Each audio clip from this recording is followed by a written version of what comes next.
दोस्तों नमस्कार। आज की कहानी है हाथ जोड़ता पिता, बुढ़ापा बदनाम ना करो। आशा करता हूँ आप सभी कुशल मंगल होंगे।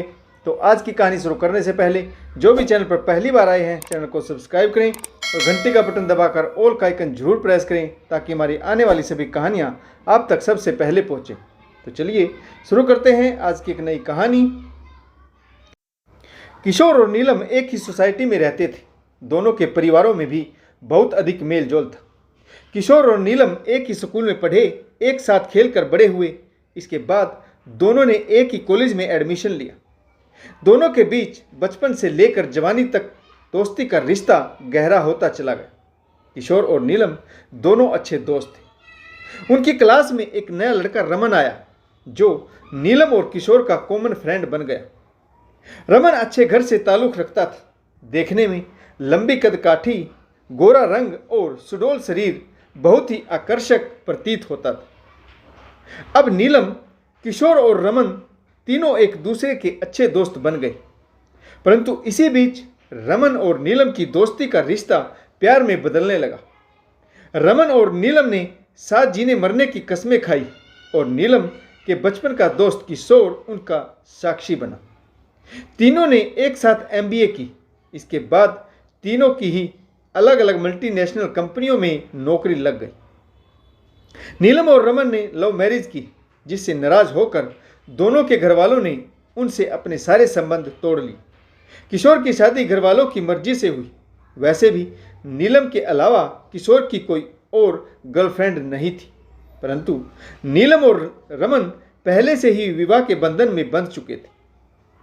किशोर ने नीलम के बारे में कभी दोस्त से ज़्यादा सोचा भी नहीं था, इसीलिए उनके रिश्ते पहले से अधिक प्रगाढ़ होते चले गए। किशोर ने अपने पिता के दोस्त की बेटी कविता से अरेंज मैरिज की। कविता सुंदर, सुशील और सर्वगुण संपन्न लड़की है। जब किशोर, रमन और नीलम के बीच कविता आई तो वह नीलम की अच्छी दोस्त बन गई। रमन और किशोर की दोस्ती इतनी गहरी थी कि उन्होंने शादी के बाद एक ही सोसाइटी में घर लिया और दोनों परिवार एक दूसरे से घुल मिलकर रहने लगे। रमन और नीलम वर्किंग थे। कविता एक हाउसवाइफ थी। वह अक्सर ही नीलम के घर तरह तरह के पकवान बनाकर भेज दिया करती थी। जल्दी ही भगवान ने कविता की झोली भी भर दी और उसने एक सुंदर से बेटे को जन्म दिया। किशोर, रमन और नीलम ने भव्य फंक्शन का आयोजन किया। इसके 2 साल बाद कविता ने एक बेटी को जन्म दिया।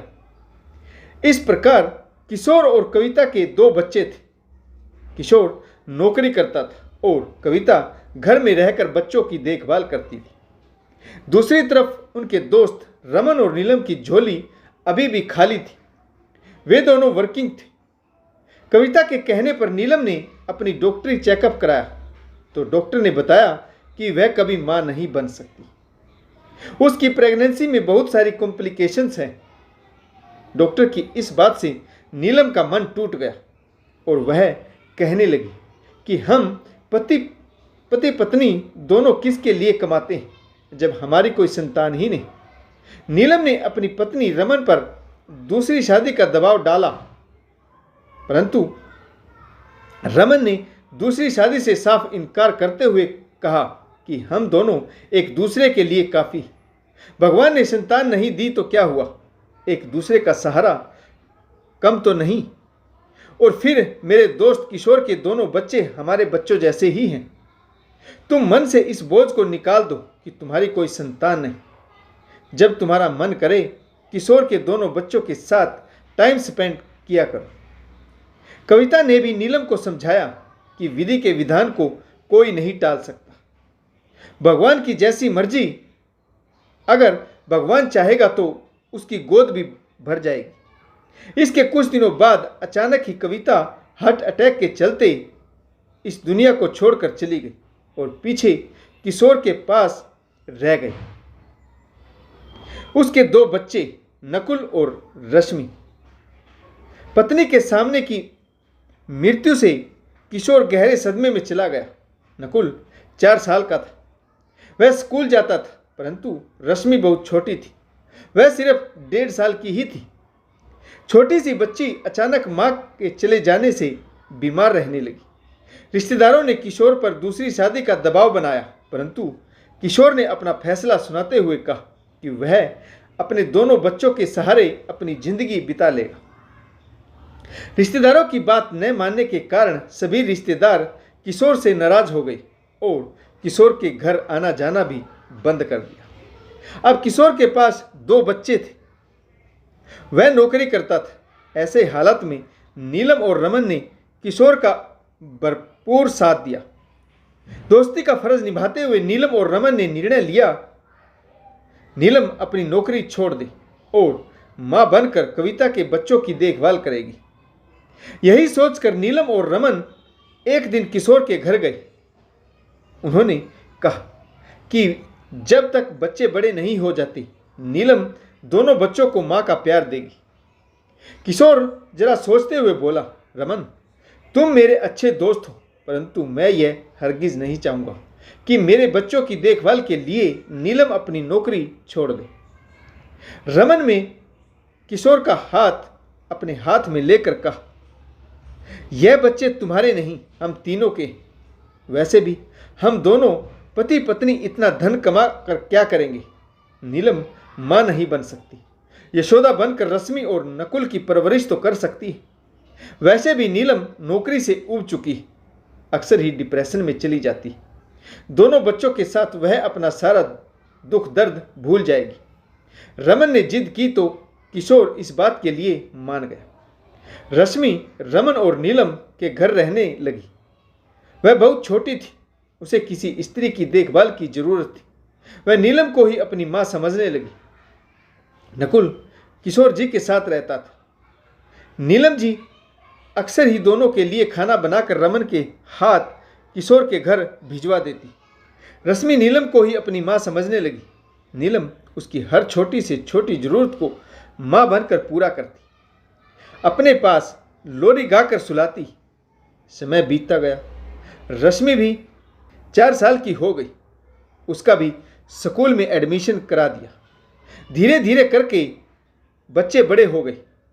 दोनों बच्चों में नीलम के प्रति बहुत प्रेम था। दोनों बच्चे जवान हुए तो उन्हें सभी बातें भी समझ में आ गई। उनके दिल में नीलम आंटी के प्रति श्रद्धा और सम्मान और भी अधिक बढ़ गया। रश्मि विवाह लायक हो गई थी। किशोर जी ने एक खानदानी लड़का देखकर उसकी शादी तय कर दी। नीलम जी ने रश्मि के विवाह की तैयारियों में बढ़ चढ़कर हिस्सा लिया। किशोर के रिश्तेदार तो वैसे भी उससे चिढ़ते थे।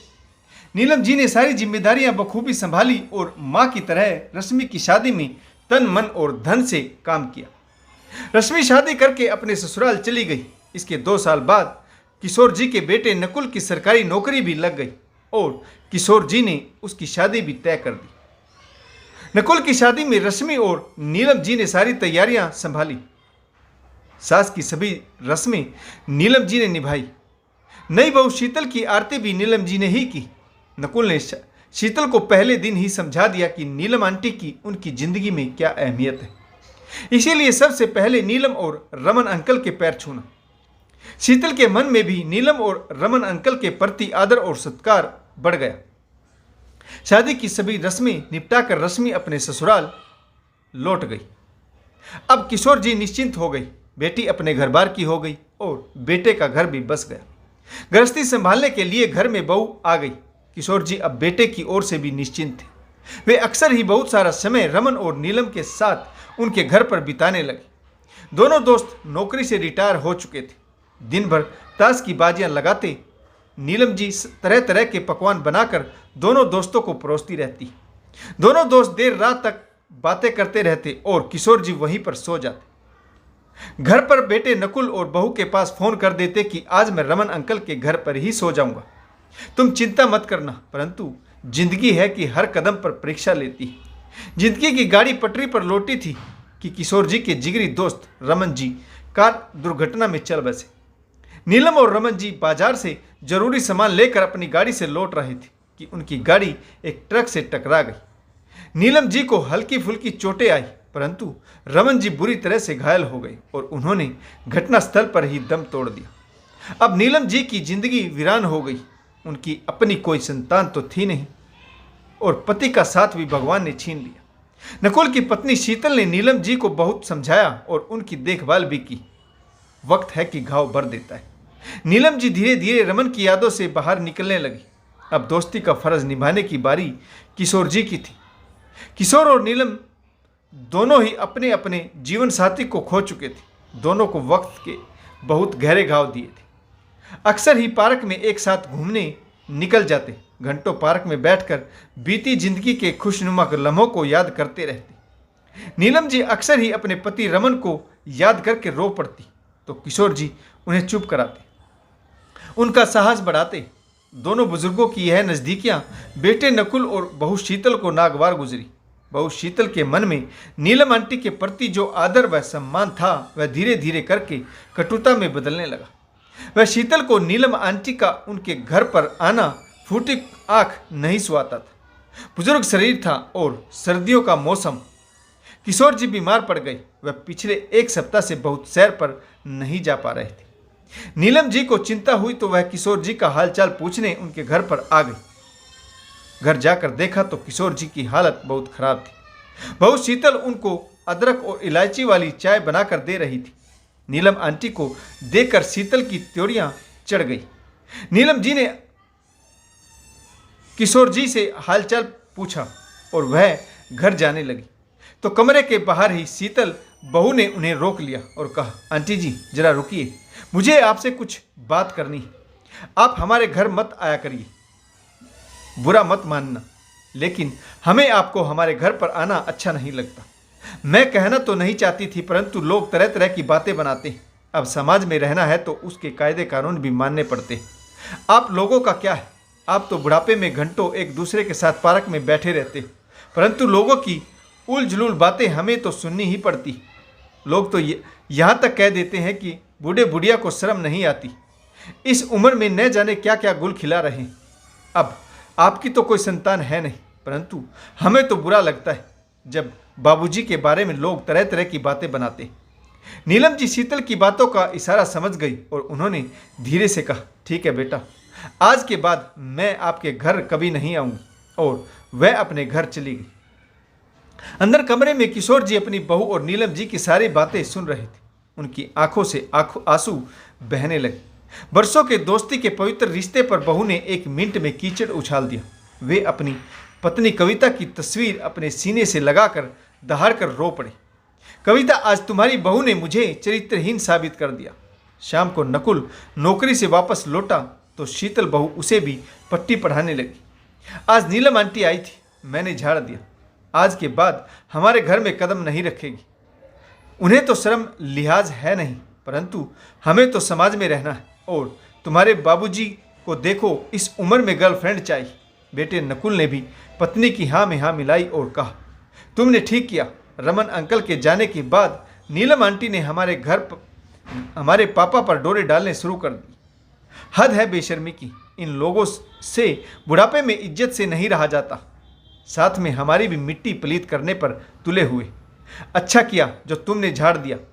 किशोर जी अपने बेटे और बहू की बातें सुनकर जड़ रह गए और कंबल में अपना मुंह छुपाकर रोने लगे। बरसों की तपस्या बहू बेटे ने एक मिनट में भंग कर दी। भरी जवानी में पत्नी के चले जाने के बाद मैंने अपने बच्चों के भविष्य की खातिर दूसरी शादी नहीं की और आज उन्हीं बच्चों ने मेरे चरित्र पर उंगली उठा दी।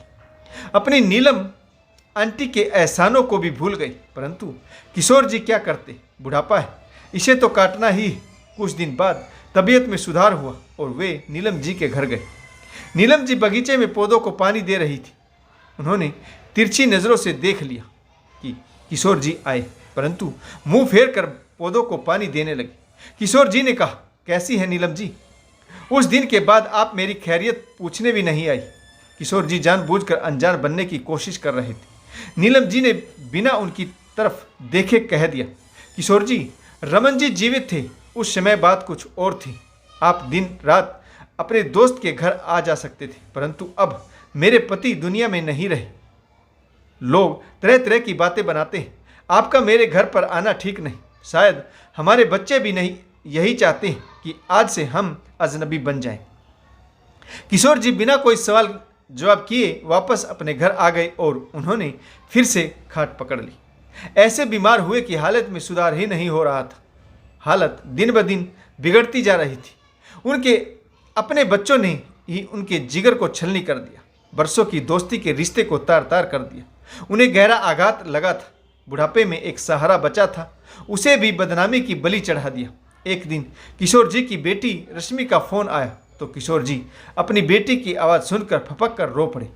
रश्मि को समझते देर नहीं लगी कि कुछ तो गलत हुआ है और वह अगले ही दिन सुबह मायके आ गई। घर आकर देखा तो पिता की हालत गंभीर बनी हुई थी।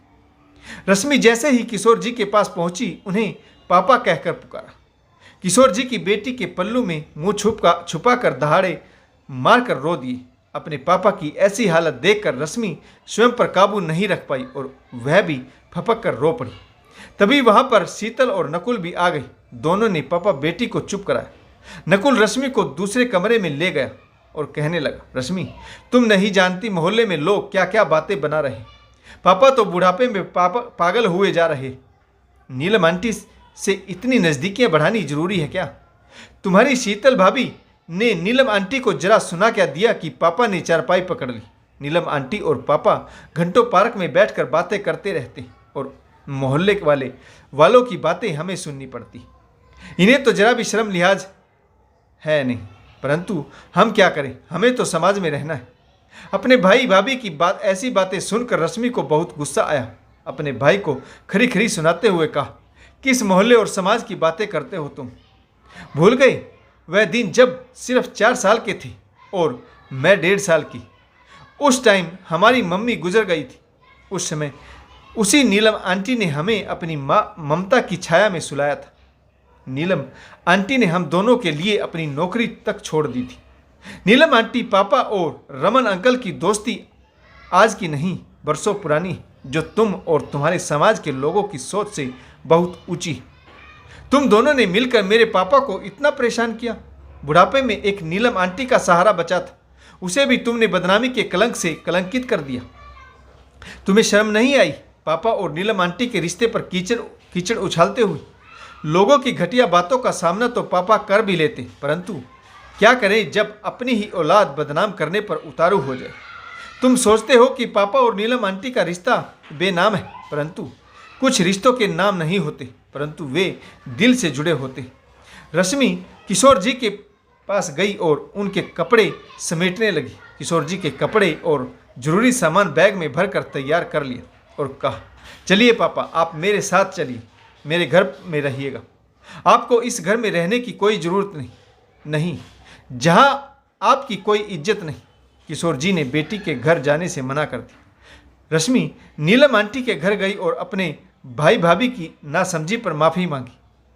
नीलम जी ने कहा, बेटी, मुझे नकुल और शीतल से कोई शिकायत नहीं। समाज के लोगों की आदत तरह तरह की बातें बनाना, उन्होंने जैसा सुना वैसा कह दिया। अब जरूरी तो नहीं कि यह रिश्ता यूं ही चलता रहे। बुढ़ापे में बच्चों की खातिर दोस्ती का रिश्ता ख़त्म भी तो किया जा सकता है। रश्मि ने कहा, आप ठीक कहती हैं आंटी, इस दोस्ती के रिश्ते को ख़त्म कर दीजिए और एक नए रिश्ते के तहत मेरी माँ बनकर मेरे पापा से शादी कर लीजिए। माँ तो आप बरसों पहले बन गई थी, परंतु इस रिश्ते को नाम देना बाकी रह गया था। रश्मि की ऐसी बातें सुनकर नीलम जी चौंक गई और उन्होंने कहा, नहीं बेटा, दोस्ती का रिश्ता पवित्र होता है, उसे पवित्र ही रहने दो। थोड़ी सी जिंदगी बची है, यह भी कट जाएगी। इसके बाद नीलम और किशोर जी कभी नहीं मिले, परंतु शीतल और नकुल को अपने किए का पछतावा था। रश्मि को इस बात का मलाल था कि वह अपने पिता के लिए कुछ नहीं कर पाई, क्योंकि समाज में बेनाम रिश्तों की कोई पहचान नहीं होती। कुछ दिनों बाद नीलम जी ने अपना घर वृद्ध आश्रम के लिए दान कर दिया और स्वयं वृद्धाश्रम में रहने लगी। वहाँ उन्हें कुछ और नहीं सहेलियाँ मिल गई। अगली बार रश्मि जब मायके आई, नीलम आंटी के घर के आगे यह मकान बिकाऊ है का बोर्ड देखकर वह चौंक गई। मन में 100 सवाल उठे, कहीं नीलम आंटी को कुछ हो तो नहीं गया। घर जाकर किशोर जी से नीलम आंटी के बारे में पूछा तो उन्होंने कहा कि नीलम आंटी अब वृद्ध आश्रम में रहती। रश्मि को दोनों को मिलने का नया रास्ता मिल गया। अगले ही पल रश्मि ने अपने पिताजी के कपड़े और जरूरी सामान बैग में भर लिया और गाड़ी में बिठाकर वृद्धाश्रम की ओर चल दी। रास्ते में किशोर जी पूछते रहे कि हम कहाँ जा रहे हैं, परंतु रश्मि ने उन्हें कुछ नहीं बताया। वृद्धाश्रम जाकर नीलम आंटी से मिले तो किशोर जी भी बहुत खुश हुए। रश्मि ने कहा, पिताजी अब आप आश्रम में नीलम आंटी के साथ दोस्त बनकर आराम से रह सकते हैं। यहाँ पर समाज के घटिया कायदे कानून लागू नहीं होते। यहाँ पर सबके बीच सिर्फ एक ही रिश्ता है और वह है इंसानियत का। वृद्धा आश्रम में किशोर और नीलम जी को बहुत सारे और नए दोस्त भी मिल गए। तो दोस्तों, आपको इस कहानी में कौन सा किरदार अच्छा लगा, कमेंट्स करके जरूर बताइएगा। आशा करता हूँ आपको यह कहानी जरूर पसंद आई होगी। अगर आपको हमारी कहानियाँ अच्छी लगे तो लाइक, शेयर और कमेंट्स करना बिल्कुल ना भूलें, ताकि हमारा हौसला बढ़ता रहे और हम आपके लिए नई नई कहानियाँ लेकर आते रहें। कहानी पढ़ने के लिए आप सभी का बहुत बहुत धन्यवाद। जय हिंद, वंदे मातरम, भारत माता की जय, जय जवान और जय किसान।